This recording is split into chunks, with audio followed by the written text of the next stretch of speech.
आपके सामने स्क्रीन पर दो व्यक्ति दिखाई दे रहे हैं। एक तरफ जो व्यक्ति हैं ये है धीरेंद्र कृष्ण शास्त्री और एक तरफ जो व्यक्ति दिखाई दे रहे हैं ये है श्याम मानव। चर्चा इन्हीं दो की वजह से शुरू हुई थी। श्याम मानव जो है इन्होंने एक आरोप लगाया। आरोप था कि बाबा की पोल खुल गई। पोल खुल गई आरोप क्यों लगाया?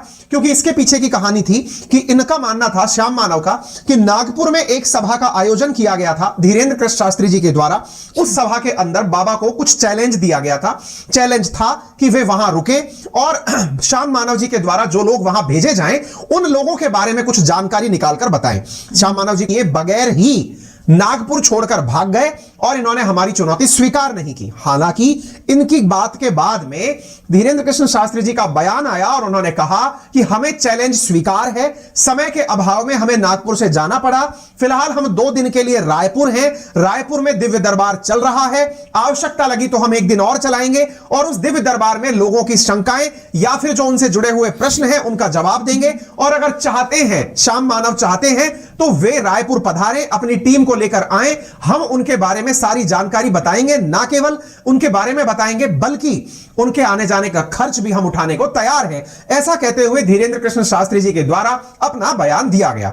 अपने चैलेंज को देने के बाद उन्हें यह नहीं पता था श्याम मानव आएंगे या नहीं आएंगे, लेकिन धीरेंद्र कृष्ण शास्त्री ने चैलेंज देने के बाद रायपुर में अपनी सभा का आयोजन किया। और जब अपनी सभा का आयोजन किया तो यह ओपन चैलेंज देकर किया कि मैं अब चुनौती लेने को तैयार हूं। जो भी व्यक्ति मेरे सामने आकर यह कहता है कि उसके बारे में कुछ बताया जाए तो यह ओपन चैलेंज है और मैं यहां पर सनातन धर्म का झंडा गाड़ता हूं और यह कहता हूं कि यदि किसी व्यक्ति को आकर मेरे समक्ष कुछ सवाल पूछने हैं तो उसका सदैव स्वागत है। और ओपन चैलेंज दिया गया मीडिया के सामने, सभी लोगों के सामने जहां हजारों की भीड़ उपस्थित थी और भीड़ के सामने इन्होंने ओपन चैलेंज देते हुए कहा कि मेरे सामने आकर बैठ जाइए, जो भी मेरे ऊपर अपने गुरुदेव की या बागेश्वर धाम बालाजी की कृपा होगी, उनके आशीर्वाद से जो भी मैं उस व्यक्ति के बारे में बता पाऊंगा वो बताने की पूरी कोशिश करूंगा। अपने बारे में स्पष्ट करते हुए कहा कि मैं कोई जादूगर नहीं हूं, मेरे ऊपर जो मेहर होती है, मेरे ऊपर जो आशीर्वाद ईश्वर का आता है, जो मुझ तक सूचना ईश्वर खुद देते हैं वो मैं जनता को बता देता हूं। देखिए, चूंकि इनके द्वारा जो काम किया जा रहा है उस पर सामान्यतया किसी को विश्वास हो ही नहीं पाता कि कोई व्यक्ति कैसे संभव है कि हजारों की भीड़ में से किसी अज्ञात व्यक्ति को बुलाता है, अज्ञात व्यक्ति को बुलाकर उसके बारे में सारी जानकारी समक्ष प्रस्तुत कर देता है। उसका नाम, पता, घर का एड्रेस, घर में रखा सामान, उसके शरीर में हुई दिक्कत, सब कुछ वो व्यक्ति बता कैसे देता है जो माइंड में सोच रहे हो बता पाएगा। तो ऐसा करते हुए इन्होंने धीरेंद्र कृष्ण शास्त्री जी ने अपने द्वारा पब्लिक में ओपन चैलेंज दिया दिव्य दरबार में। और ओपन चैलेंज देते हुए एक पत्रकार को बुलाया और पत्रकार को बुलाते समय इन्होंने क्या किया कि ओपन चैलेंज के अंदर जो पत्रकार बैठे थे उनमें से कहा कि जिस पत्रकार के चाचा का नाम ये हो वो मेरे सामने आ जाए। साहब, ये चाचा के जो पत्रकार हैं ये पहुंचते हैं और इनके साथ क्या घटनाक्रम हुआ वो मैं आपको अब आगे आने वाले घटनाक्रम में बताऊंगा। लेकिन उस समय हुआ क्या, अब मैं आपको वो घटनाक्रम बताने जा रहा हूं जिसके कारण ये विषय वस्तु बनकर आई है। तो साहब, रायपुर की घटना है, एबीपी लाइव ने इस बात को कवर किया है। क्यों कवर किया है उसके पीछे का कारण बता देता हूं। असल में एक इस तरह का समागम आयोजित किया गया, दिव्य दरबार आयोजित किया गया। धीरेंद्र कृष्ण शास्त्री जी के द्वारा भीड़ में बैठे हुए लोगों को आह्वान दिया गया कि जो भी व्यक्ति अगर भीड़ में से जिसके चाचा का नाम, यहां पर चाचा का नाम पुकार करके धीरेंद्र कृष्ण शास्त्री जी ने कहा कि जिस व्यक्ति के चाचा का नाम, देखिए सुनी लीजिए, आप लीजिए। पत्रकारों ने जिनके चाचा का नाम भृगुनाथ तिवारी हो आ जाए। इन्होंने भीड़ से आह्वान किया कि जिनके चाचा का नाम भृगुनाथ तिवारी हो वो उठकर आ जाए। तो यहां से उठ करके इतनी भीड़ में से मेरे चाचा का नाम भृगुनाथ तिवारी है और वो भोपाल में रहते हैं, अभी मथुरा में। तो आज लेकिन हमने लास्ट अनुमति क्वेश्चन है क्या उन्हें पता था कौन कौन पत्रकार आ रहे हैं, पहले से पता होता है इनको? वहां पाप पड़ेगा अगर तुमने बताया। इन्होंने बकायदा इनसे आइडिया है किया क्या क्या क्या मैंने सुना ही नहीं। दिखा रहा हूं, मैंने कोई अंधविश्वास फैलाने का और बताने का काम नहीं किया। जब से धीरेंद्र कृष्ण शास्त्री सुर्खियों में आए, तो क्या तुम्हारे भाई का नाम राघवेंद्र तिवारी है? क्या तुम्हारे भाई का नाम राघवेंद्र तिवारी है? एक पत्रकार होने के नाते नाते मैं कह रहा हूं आचार्य धीरेंद्र शास्त्री की जय, क्योंकि मैं जो सुन रहा हूं, मैं देख रहा हूं, ये चमत्कार नहीं है। वो तो उन्हीं के फॉलोअर लग रहे हैं। मकान बनवाया है जी, गृह प्रवेश किया है 2 दिन क्या? पहले। तुम्हारी भतीजी का नाम अभिषी है? जी बिल्कुल। आपने जो कुछ भी अभी सुना या देखा, इस पूरी घटनाक्रम को मैं आपको बोल के सुना देता हूं, हो सकता है आपको यहां से प्रॉपर तरीके से सुनाई दिखाई ना पड़ा हो। यहां पर शास्त्री जी के द्वारा भीड़ में, इतनी बड़ी भीड़ में आह्वान दिया गया कि जिनके भी चाचा का नाम ये हो वो पत्रकार उठ के सामने आ जाए। ये पत्रकार उठकर चले गए। इन पत्रकार के सामने ये कहा गया कि क्या आपके भाई का नाम ये है? इन्होंने कहा हां। क्या आपकी भतीजी का नाम ये है? बोले हां। क्या आपके भाई ने हाल ही में गृह प्रवेश किया है? बोले हां। इन तीनों बातों को बताने के बाद में ये पत्रकार खुद स्तब्ध रह गए और इन्होंने कहा कि मैं खुद 3 दिन से आपके दरबार में उपस्थित होकर के आपके सच को दुनिया को दिखाने का प्रयास कर रहा था। अर्थात अगर कुछ भी ऐसा मिले जिसमें लीकेज हो वो मैं दुनिया को दिखाना चाह रहा था। ये वो पत्रकार हैं जिन्होंने एक दिन पहले भी शास्त्री जी का इंटरव्यू किया था और जानने का प्रयास किया था कि ये सब कुछ कैसे करते हैं। अब जैसे ही ये घटनाक्रम हुआ, इस घटनाक्रम के बाद में पूरे पंडाल में बैठे हुए लोग शास्त्री जी के सम्मान में तालियां बजाने लग गए कि आपने जान कैसे लिया। इतना ही नहीं, इन्होंने इनके बारे में एक और गुप्त जानकारी लिख करके अलग से रखी थी। हां जी, तो फिर अब क्या होता है? अब इसके बाद में घटनाक्रम निकल कर आता है कि जो बाबा है, इस बाबा ने अपने द्वारा पूरा की पूरा फेसबुक से ज्ञान लेकर के दुनिया के सामने निकाल कर बताया है। अब फेसबुक का ज्ञान अगर चुनौती बना तो भाई साहब उनके पक्ष में भी लोग उतर कर आ गए, बाबा के पक्ष में। और बाबा के पक्ष में जो लोग उतर कर आए, उन्होंने कहा I am Hindu, I support Bageshwar Dham. लोग इस प्रकार से इनके समर्थन में उतरकर पोस्ट करने लग गए। बागेश्वर बालाजी सन्यासी महाराज का समर्थन, ये सब चीजें हो रही थी। इस बीच में अब स्टैंड आता है कि सर आप क्या सोचते हैं, एक तो ये बता दो, दूसरा ये हो क्या रहा है ये बता दो, है ना। चलिए, तो मैं अपना स्टैंड रख ही देता हूं क्योंकि इंटरनेट पता नहीं बीच में उड़ जाएगा, चल जाएगा, समझ में नहीं आएगा। इससे पहले मैं इस घटनाक्रम पर मैं क्या सोचता हूं पहले बता देता हूं। देखिए, इस घटनाक्रम में जिस बात को लेकर बताया गया है कि बाबा फेसबुक से देख करके दुनिया के सामने सारा डेटा दे रहे थे। नंबर 1, सबसे पहले यहीं से शुरू कर लेते हैं।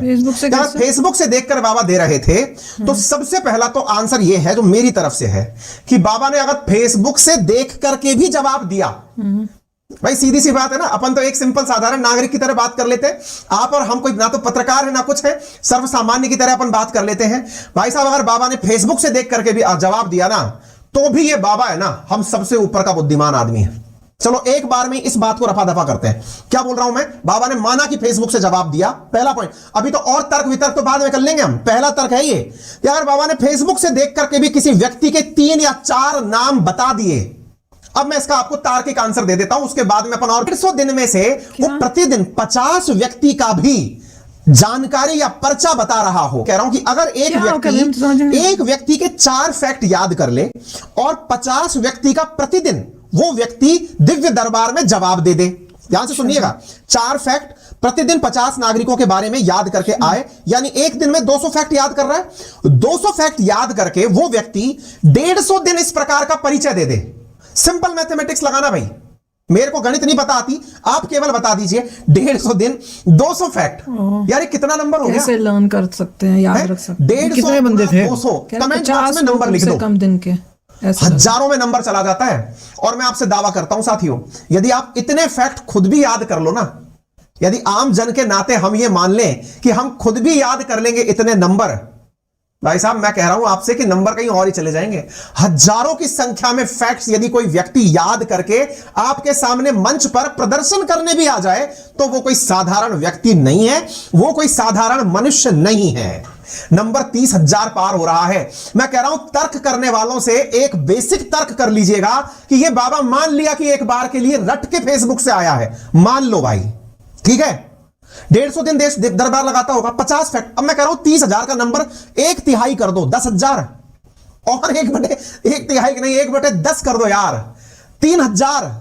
मैं कह रहा हूं 3,000 फैक्ट एक स्टूडेंट के नाम पर आप याद करके दिखा दो। मुझे नहीं पता, काफी सारे लोग जा रहे हैं क्या डेली? परीक्षा पास हो जाती है। हमें तो एक नजर आया, मजाक नहीं है। मे भी और किसी के बारे में नाम पता करना उसको, और मजेदार बात, किसी से ये कहा जाए तेरे चाचा का नाम ये, और भैया समझदारों का विषय हो सकता है। मेरी नजर में अगर ये व्यक्ति ऐसा करता भी है, कोई शक्ति नहीं है, तो भी अत्यधिक इंटेलिजेंट व्यक्ति है। पहले तो मैं खुद ये स्वीकार कर रहा हूं, नंबर 1। अब दूसरी बात जो स्वीकारोक्ति है मैं वो दे देता हूं। दूसरी स्वीकारोक्ति मेरी तरफ से यह है कि इस व्यक्ति के पास अगर कोई दिव्य शक्ति भी हो तो इससे मैं इनकार नहीं कर सकता, क्योंकि मैं खुद ऐसे संस्कारों और ऐसे परिवेश में पढ़ा हूं। मैं जिस सनातन धर्म संस्कृति की पालना करता हूं, मैं आज तक ऐसे किस्से कहानियों के साथ जीता आया हूं। जिस तरह के ईश्वर में मेरी श्रद्धा है, जिस तरह के ईश्वर में मेरा विश्वास है, और मुझे यह विश्वास है कि ऐसी दैवीय शक्तियां होती हैं जो लोगों के बारे में बहुत सी जानकारियां आपको उसी महिमा मंडल से बता देती हैं। तो मुझे दिव्य शक्तियां होती हैं, मंत्रों में शक्तियां होती हैं, इस बात पर 1% गुरेज नहीं है। हाँ, इनके पास है या नहीं, ये मैं सर्टिफिकेट बांटने वाला कोई कोर्ट नहीं हूं, मैं कोई जज नहीं हूं। मैं अपनी राय कहां रख रहा हूं, जहां आपने मुझसे मांगा था कि सर अपने आपकी क्या राय है वो जरूर बताइएगा, क्योंकि आपने लास्ट सेशन में मुद्दा बताया था, अपनी राय नहीं बताई थी। तो भाई मैंने अपनी राय के नाम पर, अगर ये व्यक्ति सबके फैक्ट याद करके आता है तो अत्यधिक इंटेलिजेंट है। नंबर दूसरा, अगर इनके पास कोई सिद्धि है तो मैं इनकार नहीं कर सकता, क्योंकि सिद्धियों में वो क्षमता होती है। मैं आपको एक कहानी रिकमेंड किया था लास्ट टाइम, अगर याद हो आपको, तो मैंने आपको चंद्रा स्वामी की कहानी कहा था, रिकमेंड की थी, अगर समय मिले तो पढ़ के आना। आपको जानकर आश्चर्य होगा, चंद्रा स्वामी ने, भारत के विदेश मंत्री हुआ करते थे नटवर सिंह, नटवर सिंह के सामने मार्गरेट थेरेसा थी या कौन सी थी, थेरेसा में थी या कौन थी, नाम भूल गया यार, मैं खुद नाम भूल जा रहा हूं। ये नाम यदि भाई साहब, उन्होंने इंग्लैंड की एक प्रधानमंत्री के बारे में ये बोल दिया था उनके सामने, जबकि वो केवल उस समय अपोजिशन के लीडर थी। चंद्रा स्वामी ने बोला था कि आप या तो 9 साल के लिए या 11 साल के लिए या फिर 13 साल के लिए प्रधानमंत्री रहेंगी। भाई हमारे देश में ना तंत्र मंत्र की शक्ति से लोगों ने बहुत कुछ पता लगाया। नरसिम्हा राव की जब सरकार थी उस समय पर चंद्रा स्वामी उनके साथ पूरे टाइम रहा करते थे। तंत्र मंत्र की शक्तियां हमारे इतिहास में भरी पड़ी हैं, लोगों के पास ऐसी दिव्य शक्तियां हुई हैं, मंत्रों में ऐसी शक्तियां हैं जो लोगों के बारे में बताती हैं। ठीक है, इनके बारे में क्या है, अगर किसी के दिमाग में है तो कुछ लोगों का एक और कहना है, और वो क्या है, कुछ लोगों का कहना है कि इनके पास में वो है, क्या बोलते हैं, माइंड रीडिंग की पावर है। अब ये माइंड रीडिंग की पावर क्या है, अब उसके बारे में भी चर्चा कर लेते हैं। कुछ लोगों का कहना है कि इनके पास में कुछ ऐसी शक्ति है जिससे ये लोगों के माइंड को रीड कर लेते हैं। अब माइंड रीड के बारे में मैं बताता हूं। आप में से बहुत सारे लोगों ने बहुत सारे यूट्यूबर्स को देखा होगा, आजकल बहुत सारे यूट्यूबर्स दूसरे का माइंड रीड करके बताने लग रहे हैं कि आप थोड़ी देर के लिए मेरे सामने खड़े हो जाओ, आपके मन में कौन सा नंबर चल रहा है मैं वो बता दूंगा, आपके नंबर कौन से हैं, आपका नाम कौन सा चल रहा है। माइंड रीडिंग एक प्रकार की साइंस की तरीके से लोग आजकल डेवलप कर रहे हैं। बहुत सारे यूट्यूब पर वीडियो पड़े माइंड रीडिंग के, जिसमें एक व्यक्ति दूसरे के दिमाग को पढ़कर उसके दिमाग के बारे में बता देता है। लेकिन सच्चाई पता है क्या है, माइंड रीडिंग करने के लिए फेस को टकटकी लगाकर देखकर यह बताना बहुत टिपिकल टास्क होता है, बहुत प्रोसेस वाला पार्ट होता है। आप फेस को थोड़ी देर के लिए भी इग्नोर कर जाएंगे, गलत आंसर दे जाएंगे। ये जो शास्त्री जी हैं, ये सामने वाले व्यक्ति को केवल देखते हैं क्षणिक भर, और जो जानकारी देते हैं। कुछ लोगों का कहना है साहब ये है ना, अपने आदमी बिठा के रखते हैं, इनके आदमी इनको बताते हैं। क्या बताते हैं कि फलाना सिंह आएगा, उसका नाम ये है, उसके पेट में दर्द है, उसके चाचा का नाम ये है, उसके साथ यूं होता है। इनके अपने आदमी है जो ऐसा बिठा के बताते हैं। भाई मैं आपसे कह रहा हूं, मैं आपको पढ़ाता भी हूं ना, मैं आपको कितने फैक्ट याद कराता हूं, क्या मेरे बताए हुए फैक्ट आपको याद हो जाते हैं क्या? अगर ऐसा हो जाए ना कि आपको मैं पेपर में जाने से पहले आपको 200 फैक्ट रटा के भेजूं कि देख सुन ऐसा ऐसा फैक्ट है, याद करके चले जाना, नहीं होता यार, वो तो बिल्कुल नहीं होता भाई। और सबसे इंपॉर्टेंट बात, जो आदमी पूरे टाइम लोगों से घिरा हुआ है, हर आंख उसके चमत्कार का सच ढूंढने के लिए घूम रही है, तो वो आदमी कितनी लॉबिंग कर लेगा भाई? ज्यादा से ज्यादा क्या होगा, आप में से कुछ लोग ये मानेंगे कि इन्होंने अपनी एक टीम बिठा रखी होगी, वो टीम इनको बताती होगी सर तो जो होते हैं फ्रॉड वो तो यही करते हैं। आएगा उस नंबर का आदमी है ना, उसका नाम ये है, उसके बेटे का नाम ये है, उसके पेट में दर्द है, वो परेशान है। मान लिया, रटा दिया, वो पेपर में मग्गा मार के चला गया। चेहरा कैसे याद कर लोगे यार उसका कि यही आएगा तभी यही बोलना है? नहीं सर, पर्ची में लिख के देते हैं, पर्ची में लिख के देते हैं, सबके सामने दिखाता है भाई, वो ट्रांसमिट कर रहा है। कुछ भी हो, कुल मिलाकर ये रहस्य है, और ये रहस्य इतना बड़ा है ना जिसके कारण पूरे देश में इसकी चर्चा हो रही है। ठीक है, तो अगर आपको लगता है कि माइंड रीडिंग भी है, तो मैं कह रहा हूं भाई ये कुछ भी है, ये आदमी अत्यधिक इंटेलिजेंट है। और भाई साहब अगर ये बात सच है, क्योंकि देखिए इस व्यक्ति का एक बात मानना है, और वो ये है कि इनके ऊपर कृपा है, कृपा है ईश्वर की। और देखिए ईश्वर की कृपा से 1% इनकार नहीं किया जा सकता। हमारे देश में बहुत से सिद्ध पुरुष हुए हैं, ऐसे बहुत से ज्ञानी पुरुष हुए हैं जिनके पास में बहुत जबरदस्त ज्ञान और विवेक रहा है, उससे इनकार नहीं किया जा सकता।